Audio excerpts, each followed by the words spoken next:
It was supposed to be a simple dinner celebration, a quiet evening for two, filled with soft candlelight, warm food, and the sweetness of cake to top it off. But what began as a romantic gesture turned into something no one at the restaurant would ever forget. Angela had planned this dinner to celebrate her recent promotion at work. A hard-working woman, determined and independent, she had spent years climbing the ladder, proving her worth in a world that often doubted her. She invited her husband, Marcus, hoping for a peaceful evening of connection and appreciation. The restaurant was upscale, elegant, with a view overlooking the city. Angela, dressed in a modest but beautiful black dress, was glowing. Marcus, on the other hand, seemed distracted. He scrolled through his phone between sips of wine, barely acknowledging her excitement. Still, Angela pushed forward, trying to make the most of the evening. She shared stories about her new role, the challenges she'd overcome,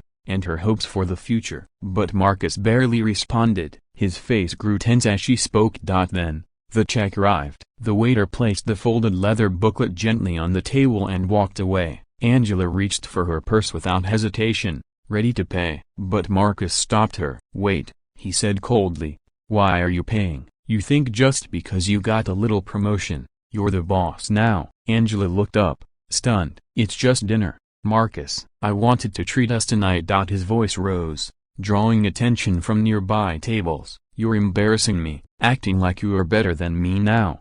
Before she could respond, he reached for the dessert plate between them, a small, beautifully crafted chocolate cake meant to celebrate her success, and with a sudden motion, he hurled it at her. Gasps filled the room. The cake splattered across her chest and face, the rich chocolate smearing across her dress and dripping onto the white tablecloth.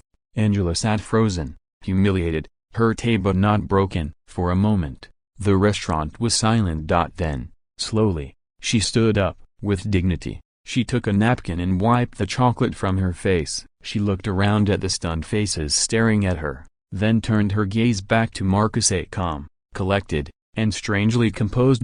"You think this is about money?"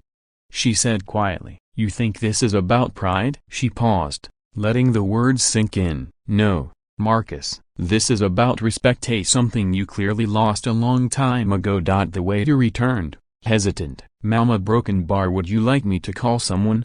She smiled gently at him. "No, thank you, I can handle this." Turning back to Marcus, she placed her wedding ring on the table, a soft metallic clink echoing louder than any scream. "I've been building a life for us, trying to grow, to support, to love, and this is how you repay it?" Marcus didn't speak. His eyes darted around, now realizing the attention they were getting. But it was too late. Angela took a deep breath and pulled out a few bills from her purse, laying them gently on the table. "Dinner's paid. You're free to go back to whatever ego you think you need to protect." Then, without another word, she turned and walked out, a chocolate-stained, yes, but head held high. The restaurant slowly began to buzz again, but the moment lingered. A few days later, the story spread across social media. A video had captured part of the scene. Thousands commented, some in shock, others in admiration. People called Angela brave, strong, a woman of grace under fire. She didn't respond to the attention. She didn't need to. Angela kept moving forward. She poured herself into her new role at work, took time to heal emotionally, and surrounded herself with people who truly respected her. Her confidence grew, her circle shifted, and with each step, she proved that no act of humiliation could define her. Only her response could. As for Marcus, he faced backlash from his community, from friends, from those who had once admired him. But perhaps the biggest punishment was the silence that followed. Angela never called, never reached out, never looked back. Because sometimes, the most powerful move isn't yelling or fighting back. It's walking away with dignity, strength, and the quiet knowledge that you deserve better.